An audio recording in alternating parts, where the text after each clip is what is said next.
কমিটিখনে 5 বছৰ ধৰি সুন্দৰভাৱে দ্বিবানৈশ যি ফুটবল প্ৰতিযোগিতা পাতি আহিছে আৰু এইবেলি আমাৰ এই কমিটিখনে ৰাইজৰ সহযোগত এটা অভূতপূৰ্ব এটা কাম কৰি পেলালে আমাৰ এই দৰঙৰ দুৱাৰ মুখত এই দুমুনিচকী খেলপথাৰত।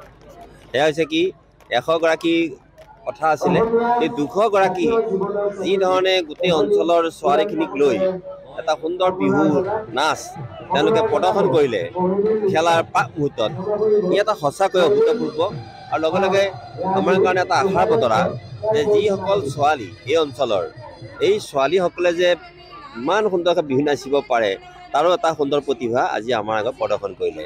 আৰু মোৰ ভাল লাগিছে যে আমাৰ জাতীয় অনুষ্ঠান বিহুটোক আজি ইয়াত যি ধৰণে প্ৰদৰ্শনৰ পিছত খেলৰ যিটো এটা পৰিৱেশ গঢ়ি তুলিলে, খেল আৰু সংস্কৃতি দুটা একাকাৰ কৰি পেলাই তেখেতসকলে এতিয়া সুন্দৰকৈ আমাৰ সাংস্কৃতিক অনুষ্ঠান চলাই আছে আৰু কিছু সময়ৰ পিছতেই এটা খেল আৰম্ভ হ'ব।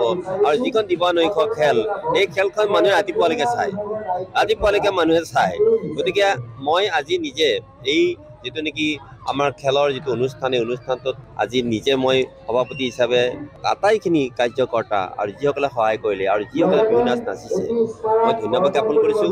আৰু এই দৰঙৰ দুৱাৰমুখখনিক সজাবৰ কাৰণে আমাৰো এটা নতুন চিন্তা আছে, সেই চিন্তা মই আগতে প্ৰকট কৰিছোঁ আৰু আজিও প্ৰকট কৰিছোঁ। আৰু মই এটা কথাই জানো যে ইয়াত যেতিয়া সুন্দৰভাৱে আমাৰ দুমুনিচকী হাইস্কুলখন নতুন ৰূপত গঢ়ি উঠিব, খেলপথাৰখন নতুন ৰূপত গঢ়ি উঠিব আৰু গোটেই অঞ্চলৰ ৰাইজে স্বতঃস্ফূৰ্তভাৱে যেনেকৈ বিহু উৎসৱ পাতে আমাৰ মানে অসমৰ জনসাধাৰণে, ইয়াতো তেওঁলোকে ৰাইজে বিহু উৎসৱেই নহয় খেলৰ উৎসৱো তেওঁলোকে পাতিব আৰু ইয়ে আমাক অধিক দৰংখনক মহীয়ান কৰিব। দিবানৈশ ফুটবল প্ৰতিযোগিতা খেলৰ আয়োজন কৰিছে, মহা আয়োজন। এই খেলখনি পশ্চিম দৰং উন্নয়ন পৰিষদৰ যিখিনি সদস্য আছে, কৰ্মকৰ্তা আছে, তেওঁলোকৰ অশেষ কষ্টৰ বিনিময়ত আজি এই খেলখন আমি উপভোগ কৰিবলৈ পাম।